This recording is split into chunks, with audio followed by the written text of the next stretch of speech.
ഒരു മാരേജിൽ sexual life എന്ന് പറയുന്നത് ഒരുപാട് ഇമ്പോർട്ടൻ്റ് ആണ്. നമ്മൾക്ക് നമ്മുടെ പാർട്ട്ണറോട് സ്നേഹം പ്രകടിപ്പിക്കാനുള്ള ഒരു രീതി കൂടിയാണ് സെക്സ് എന്ന് പറയുന്നത്. മെൻ്റലി അതുപോലെ തന്നെ ഫിസിക്കലി ഇമോഷണലി എല്ലാം നമ്മൾക്ക് നമ്മുടെ പാർട്ട്ണറുമായിട്ട് കണക്ട് ചെയ്യാനും അതുപോലെ തന്നെ ഒരു റിലേഷൻഷിപ്പ് മാരേജ് നല്ല രീതിയിൽ മുമ്പോട്ട് പോകാനായിട്ട് ഒരുപാട് ഇമ്പോർട്ടൻ്റ് ആണ്. അത്രയും ഇമ്പോർട്ടൻ്റ് ആയിട്ടുള്ള കാര്യം ഒരു ഹസ്ബൻഡ് അല്ലെങ്കിൽ വൈഫ് ഡിനൈ ചെയ്യുക എന്ന് പറയുമ്പോഴത്തേക്കും അത് വൈഫിനോട് ചെയ്യുന്ന അല്ലെങ്കിൽ ഹസ്ബൻഡിനോട് ചെയ്യുന്ന ഒരു മെൻ്റൽ ക്രുവാലിറ്റിയാണ്. പലപ്പോഴും ഇങ്ങനത്തെ ഒരു കേസ് ഉണ്ടാകുമ്പോഴത്തേക്കും, അതായത് ഇപ്പോൾ ഒരു സെക്ഷൽ റിലേഷൻഷിപ്പ് ഇല്ല എന്ന് പറയാൻ പല പങ്കാളികളും, അതായത് ഇപ്പം പാർട്ട്നേഴ്സ് തമ്മിൽ ബെഡ്റൂമിലെ കാര്യം പാരൻസിൻ്റെ അടുത്ത് ഡിസ്കസ് ചെയ്യാൻ ഒരുപാട് മടിയുള്ളവരുണ്ടാവും. പുറത്തുള്ള ഫ്രണ്ട്സിൻ്റെ അടുത്തോ അല്ലെങ്കിൽ ഫാമിലി അടുത്തോ പറയാൻ ഒരുപാട് മടി ഉണ്ടാകും. പക്ഷേ ഇത് വളരെ ഇമ്പോർട്ടൻ്റ് ആയിട്ടുള്ളൊരു കാര്യം തന്നെയാണ്. അപ്പോൾ ഇങ്ങനത്തെ ഒരു സിറ്റുവേഷനിൽ എന്താണ് ചെയ്യാൻ പറ്റുക? ആ മാരേജിൽ കഴിഞ്ഞ ദിവസം വിളിച്ചിട്ടൊരു കക്ഷി പറയുകയാണ്, അതായത് 7 വർഷമായിട്ട് അവർ തമ്മിൽ ഒരു സെക്ഷൽ ഇൻ്റർകോഴ്സ് ഒന്നും തന്നെ ഇല്ല.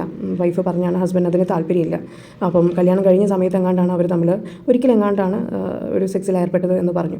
അപ്പം ഒരുപാട് ഡിപ്രസ്ഡ് ആയിട്ടാണ് ഈ വൈഫ് വിളിക്കുന്നത്. ഇങ്ങനത്തെ ഒരു കാര്യം ആയത് കാരണം തന്നെ ഈ പുള്ളിക്കാരിക്ക് ആരോടും ഇത് ഷെയർ ചെയ്യാനും പറ്റുന്നില്ല. ഹസ്ബൻഡ് വേറെ ഒരു കുഴപ്പമില്ല, ഹാപ്പി ആയിട്ട് വെക്കുന്നുണ്ട്. പക്ഷേ ഇത് മാത്രം ഹസ്ബൻഡിന് താല്പര്യമില്ല എന്നാണ് പറയുന്നത്. അവർ ഓരോ കാര്യവും പറഞ്ഞ് ഒഴിഞ്ഞു മാറുകയാണെന്ന് പറഞ്ഞു.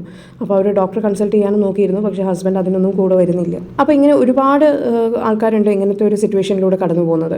ഇങ്ങനത്തെ ഒരു സിറ്റുവേഷനിൽ എന്ത് ചെയ്യാൻ പറ്റും? നിങ്ങൾക്ക് വേണമെങ്കിൽ ഒരു ഡോക്ടറുടെ ഹെൽപ്പ് എടുക്കാവുന്നതാണ്, ഒരു കൗൺസിലിംഗ് അറ്റൻഡ് ചെയ്യാവുന്നതാണ് ഒരുമിച്ച്. ഇനി ആ റിലേഷൻ തന്നെ മുമ്പോട്ട് പോകാൻ പറ്റില്ല എന്ന് നിങ്ങൾക്ക് അങ്ങനെ ബോധ്യമാണെങ്കിൽ നിങ്ങൾക്ക് മ്യൂച്വൽ ഡിവോഴ്സ് ഫയൽ ചെയ്ത് പിരിയാവുന്നതാണ്.